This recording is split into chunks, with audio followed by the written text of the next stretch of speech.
No Allure, no problem. Let's get Fire Night 25 done.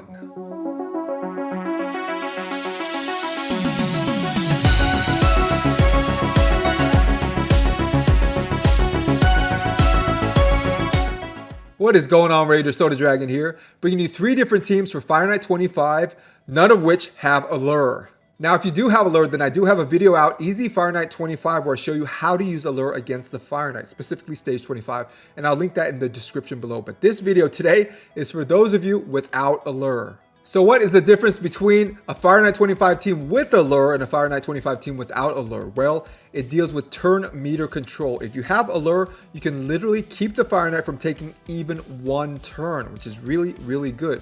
But if you don't, then you're gonna have to suffer through some of the Fire Knight's attacks. So the teams I'm gonna show you today fall under the rubric of partial turn meter control strategies for the Fire Knight. So because we are going to be taking a few hits from the Fire Knight, we definitely want to focus on tankiness and sustainability in our team. Something that we did not have to focus on when you have Allure and you're going full turn meter control against the Fire Knight. So you guys know me, I like to focus on accessible teams, and that is no different today. So I think the teams I'm going to show you today are pretty accessible. Now, they're not going to break any world records for speed, but for most of you guys, I mean, big deal, right? You might farm Fire Knight overnight with your auto clicker. So honestly, who cares how long it takes as long as you can get through it reliably. All right, guys, here's the first Fire Night 25 team that I have to show you. Now, the most replaceable person here is going to be Ninja. Ninja is the damage dealer, and really, you can replace him with whoever is your best damage dealer against the Fire Knight. Now, remember, the Fire Knight is going to be taking turns, so you can use a traditional poisoner without having a poison exploder. Because if you were to keep the Fire Knight from taking turns with a full turn meter reduction strategy, then poisons would never pop, right? Because the Fire Knight is never taking turns unless you had a poison exploder. But because the Fire Knight is taking turns, yes, you actually can use a normal poisoner without a poison exploder. So that is an option if you don't have Ninja or you don't want to use Ninja. So whoever you want to use for your damage dealer, Ninja here is going to be your most replaceable. So how does the rest of the team work? Well, we have Apothecary here, so he is speeding up the team with his turn meter boosting plus increased speed buff, and he has those big crit heals plus a triple hitting A1, really nice for taking down the Fire Knight shield. We have Scylla the Drakes here. She does have a turn meter reduction on her A1 plus a decreased speed debuff on that A1 plus. She heals everybody on the team for 10% of their max health every time she takes a turn. So she's healing the team up, plus she is reducing turn meter and putting that decreased speed buff on that Fire Knight. Plus, if anyone dies, which usually people do die, when you let the Fire Knight take turns, sometimes people die, and it's usually Coldheart here. She can revive as well. Vizix here is absolutely great against the enemy wave. She has an AoE provoke plus an AoE decreased speed, plus she has a turn meter reduction on her A1. Really nice kit. So not only is she good for the waves, that is to provoke them, to CC them, to keep them under control, but she's really great against the Fire Knight himself. That double hitting A1, good for taking down the Fire Knight shield, plus that turn meter reduction as well works against the Fire Knight. So definitely good against the waves and against the Fire Knight as well. And lastly, our main damage dealer is going to be Coldheart here. Now, she is an enemy max HP damage dealer, so that's really good against a lot of bosses in this game. Though stages 21 through 25 of the Fire Knight is capped at how much enemy max HP damage he can take. It's only 10% of his max health for any one attack. But still, Coldheart is going to do a ton of damage. Plus that Heartseeker skill reduces turn meter, plus she has heal reduction and poisons, decreased accuracy. She has a lot of stuff in her kit, really nice. But the best thing about her is her AI. Her AI knows when to use her quad hitting A1, that is when the Fire Knight shield is up, and when to use that Heartseeker when the Fire Knight shield is down. So the biggest advantage of Coldheart is the AI that they put in. So it's really, really good now. So the team here is completely full auto, no skill instructions needed. Just leave them all default. And if you have the same gear stats and masteries that I do, which I'll show you later in the video, then your team should be able to do this as well.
Now I know what some of you guys are saying. Well, I got everybody else on the team but Vizix because I haven't been playing the game long enough to get her yet. It's okay.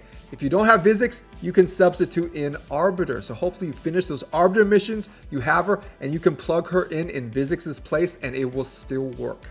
Now there won't be as much crowd control against the waves, but once you get to the Fire Knight himself, yeah, you're going to be taking down the Fire Knight faster because that increased attack buff not only helps Coldheart, but it helps Ninja here as well. So you might get better clear times with Arbiter, though it might be slightly less reliable. So what is Arbiter doing for this team? Well, she's doing a lot. She's reviving, she's healing, she has that increased attack buff, she has that turn meter boost, plus she has that weaken on her double hitting A1. So she contributes a lot to this team.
All right, guys, let's say finally you don't have a Coldheart. So you don't have an enemy max HP champ. You don't have a Roll Guard, you don't have a Husk, you don't have a Coldheart, and you don't have an Allure.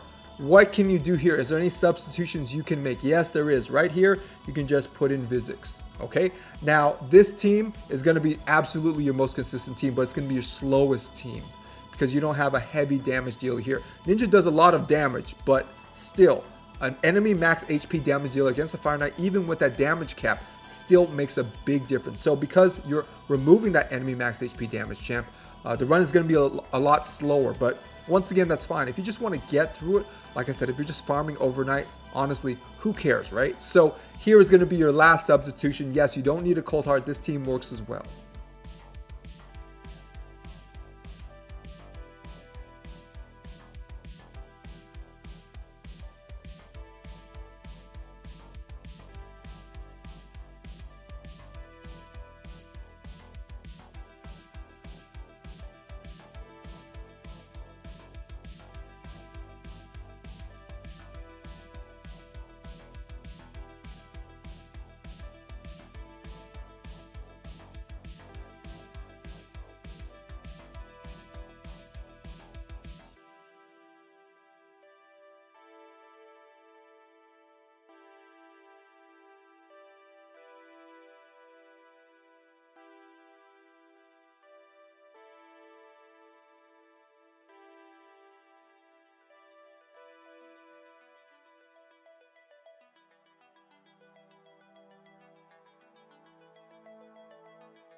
Alright guys, on to everyone's gear stats and masteries, starting with Vizix. So I have Vizix geared in a Relentless set and an Immortal set. If you don't have good Relentless gear yet, what are you doing trying to do Fire Knight 25? But honestly, it's okay. Just try to make her as fast as you can. On to her total stats. So I have her at 51,000 health. I have the attack at 1900. I have the defense at 3600. Speed 216. Crit rate 103. Crit damage 121. Resist 250. And accuracy 297. On to our masteries. So down the offense tree here, we do have War Master, so we're doing bonus damage based off enemy max HP. And down the defense tree, we have Retribution. So this is really good for taking down the Fire Knight shield. So the Fire Knight is going to do a big hit and then put his shield back up. Well, if Vizix takes a big enough hit, she's going to counterattack with her double hitting A1. So that is 2 hits off the Fire Knight already just from a counterattack. So really good mastery for her and the Fire Knight. Next up is Arbiter. So I have her in 2 speed sets and a broken set. On to her total stats. So I have her at 49,000 health. I have her attack at 2,300. I have the defense at 2,500. Speed 334. You don't need her this fast. This is my arena build, so just make your Arbiter as fast as you can. Crit rate 38%, crit damage 184%, resist 318, and accuracy 144. On to our masteries. So here are my arena masteries, but they still work pretty well against the Fire Knight. So in particular here, we do have Cycle of Revenge. So when an ally is hit with a crit, she's going to get a turn meter boost. And here, Timely Intervention. So when an ally's HP drops below 25%, then Arbiter is going to get a turn meter boost as well. Hopefully helping her cut in, revive, do whatever she needs to do. Turn meter boost, whatever. So this is really good as well for Arbiter. Not only for the Fire Knight, but as I mentioned, for the arena as well. Next up, guys, is Ninja. So how have I geared him? I have him in a Relentless set and an Immortal set. Same thing applies here. If you don't have any good Relentless sets yet, then go ahead and just make Ninja as fast as you can. On to his total stats. So I have him at 49,000 health. I have the attack at 3,700. Defense 1,900. I have the speed 187. Crit rate 107. Crit damage 207. Resist 185. And accuracy 227. On to his masteries. So down the offense tree here, we do have War Master, so we're getting bonus damage based off enemy max HP. And down the support tree here, we have Sniper, so this is primarily for his A1 decreased defense strong version. This increases the chances of landing that by 5%. And here, Master Hexer, this increases the duration of his debuffs potentially. Now, this will not increase the duration of his freeze, but the rest of his debuffs, yes, potentially, they will be increased by 1 turn. Next up, guys, we've got Apothecary. So how have I geared him out? In 3 speed sets. On to his total stats. So I have his HP at 37,000. I have his attack at 1,700. I have the defense at 2,500. I have the speed 241. Just make your Apothecary as fast as you can. Crit rate 85%. Make sure to build your Apothecary with crit rate if you want him to do his big crit heal. And I have the crit damage here at 90%. I have the resist at 201. And I have the accuracy at 140. On to his masteries. So down the offense tree here, we have Giant Slayer. So this is better than War Master when your champion has an A1 that hits 3 times or more. So this does the same thing as War Master. So basically you're getting bonus damage based off enemy max HP. Now down the support tree here, we do have Lasting Gifts. So this potentially extends the durations of his buffs. And what buffs does he have? He has that increased speed buff. So instead of a 2-turn increased speed buff, potentially here we're getting a 3-turn increased speed buff. Really nice. Plus here we have rapid response as well. So when those buffs fall off, that is they expire, then Apothecary here has a chance to get a turn meter boost just from his buffs falling off people. So really nice for him as well. Next up, guys, we've got Coldheart. So I have geared her in 2 speed sets and 1 divine crit rate set. On to her total stats. So I have her HP at 30,000. I have her attack at 2,700. I have the defense at 1,500. I have her speed at 235. I have the crit rate 101, crit damage 238. I have the resist at 152, and I have her accuracy at 307. On to her masteries. So down the offense tree here, we have Flawless Execution, so we're getting plus 20% to her crit damage. And here, down the support tree, we're getting Master Hexer, so we're extending the duration of her debuffs, potentially from 2 turns to 3 turns. So that decreased accuracy, that heal reduction, that poison, we are extending all those potentially by 1 more turn. Lastly, guys, on to Seal of the Drake. So how have I geared her out? I have her in a Relentless set and an Immortal set. On to her total stats. So I have her at 71,000 health. I have her attack at 1,700.